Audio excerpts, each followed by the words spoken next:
ત્રીજા એપિસોડની અંદર હવે આપણે ડિસ્કસ કરીશું કે તમે તમારું ક્લિન્ઝર કઈ રીતે ચૂઝ કરી શકો. તો તમારે પોતાની જાતને એક ક્વેશ્ચન કરવાનો છે કે તમારી સ્કિન ટાઈપ શું છે. હવે આ સ્કિન ટાઈપ છે શું? જો તમારી સ્કિન ઓઇલી છે, મતલબ કે તમારી સ્કિન ફેસ વોશ કર્યાને થોડા ટાઈમ પછી જ ચીપચીપી અથવા તો ઓઇલી રહે છે અને તમને એકને વધારે થઈ રહ્યા છે, એનો મતલબ કે તમારે સેલિસિલિક એસિડ બેઝડ અથવા તો જેલ બેઝડ ક્લિન્ઝર યુઝ કરવું જોઈએ. તમારી સ્કિન ડ્રાય અથવા તો સૂકી રહેતી હોય તો એના માટે તમારે ક્રીમ બેઝડ ક્લિન્ઝર યુઝ કરવું જોઈએ.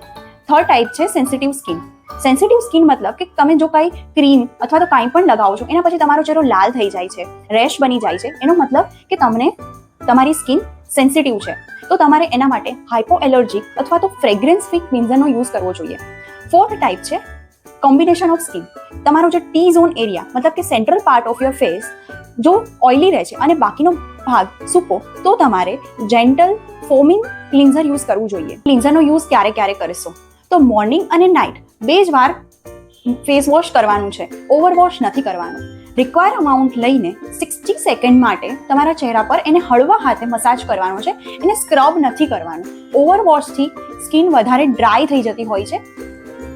હવે તમારા સ્કિન ટાઈપ પ્રમાણે તમને ક્લિન્ઝર તો મળી ગયું, પણ હવે નેક્સ્ટ એપિસોડમાં આપણે વાત કરીશું આપણા સ્કિનના બેસ્ટ ફ્રેન્ડ, એ છે મોઇશ્ચરાઇઝર અને સનસ્ક્રીન. એના વિશે ડિસ્કસ કરીશું.